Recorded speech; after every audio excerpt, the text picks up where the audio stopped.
Okay, hello everyone. Here I want to provide tutorial on how to remove site from Fireproof list in Duckduckgo application on Android device. Well, knowing how to remove a site from the Fireproof section in this application is important for managing your privacy and preferences effectively.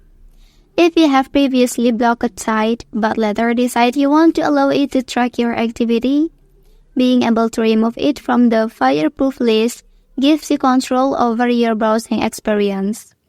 So let's go to the tutorial. Okay, first thing first, open Duckduckgo application. Okay, and then here you can click the three dots at the top right corner. Select settings option. After that, scroll down please till you find Fire button option. Tap on it. Okay, so here, tap the first one, and then you can remove the site in this list by tapping the three dots next to the site you want to remove. Select remove option here. Okay, that's the tutorial on how to remove site from Fireproof list in Duckduckgo application on Android device.